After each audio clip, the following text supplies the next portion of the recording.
AW Fardin ভাই, আপনাদের সবাইকে স্বাগতম জানাচ্ছি। আজকে আমি কথা বলবো আমাদের যে ইউটিউব চ্যানেলে যে সাবস্ক্রাইবার রয়েছে সেই সাবস্ক্রাইবারগুলো আমরা কিভাবে গ্রো করবো। অর্থাৎ আমরা অনেক সময় সাবস্ক্রাইবার কিনে থাকি বা ওয়াচ টাইম কিনে থাকি অনেক ওয়েবসাইট থেকে, ফ্রিল্যান্সারদের কাছ থেকে আমরা এই সাবস্ক্রাইবারগুলো কিনে থাকি। বাট আমি আমার সাবস্ক্রাইবারগুলো শুধুমাত্র হ্যাশট্যাগ ব্যবহারের মাধ্যমে আর কয়েকটি স্টেপ ফলো করার মাধ্যমে আমি আমার সাবস্ক্রাইবারগুলো ডে বাই ডে গ্রো। তো আপনারা সবাই হয়তো থাম্বনেলে দেখেছেন অনলি ইউজ হ্যাশট্যাগ।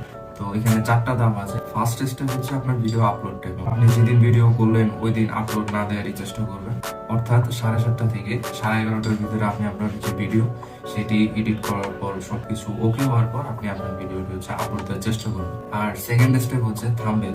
আমার এই ভিডিওটিতে শুধু হ্যাশট্যাগের কথা বলেছি, অর্থাৎ থাম্বনেল, অর্থাৎ মূল টপিক হচ্ছে হ্যাশট্যাগ। তো কিছু ওকে হওয়ার পর যদি হ্যাশট্যাগ ইউজ না করেন আপনার সাবস্ক্রাইবার গুলো গ্রো হবে না। ফার্স্ট থিং তো বললাম আপলোড টাইম, আর সেকেন্ড থিং তো বললাম হচ্ছে আপনার থাম্বনেল, আর 3 নম্বর হচ্ছে টাইটেল। টাইটেল আর থাম্বনেলের লেখা কখনোই সেম রাখবেন না, আপনি চেষ্টা করবেন থাম্বনেল এবং টাইটেল আলাদা রাখতে। 4 নম্বর থিং হচ্ছে হ্যাশট্যাগ। আপনাকে হ্যাশট্যাগের ব্যাপারে অবশ্যই সিনসিয়ার থাকতে হবে। তো আমি যখন হ্যাশট্যাগ ইউজ করা শুরু করি, তো হ্যাশট্যাগ ইউজ করা শুরু হওয়ার পর আলহামদুলিল্লাহ আমার ভিডিও ভিউজও বাড়তেছে, সাবস্ক্রাইবার বাড়তেছে। ওয়েবসাইট থেকে হ্যাশট্যাগ গুলো ইউজ করি, সেটা হচ্ছে বেস্ট হ্যাশট্যাগ ওয়েবসাইট। আপনাদের এটা আমি লিঙ্ক দিয়ে দিব ডিসক্রিপশন বক্সে। আপনি চাইলে সেখান থেকে সরাসরি লিঙ্কে গিয়ে আপনি আপনার মতো ভিডিও যে টপিক নিয়ে আপনি সেই টপিকটা শুধু লিখে আপনি সার্চ অপশনে লিখে আপনি আপনার যে হ্যাশট্যাগ গুলো যেগুলো পপুলার অনেক, আপনি সেই হ্যাশট্যাগ গুলো পেয়ে যাবেন। তো বেস্ট হ্যাশট্যাগ এই একটা সুবিধা।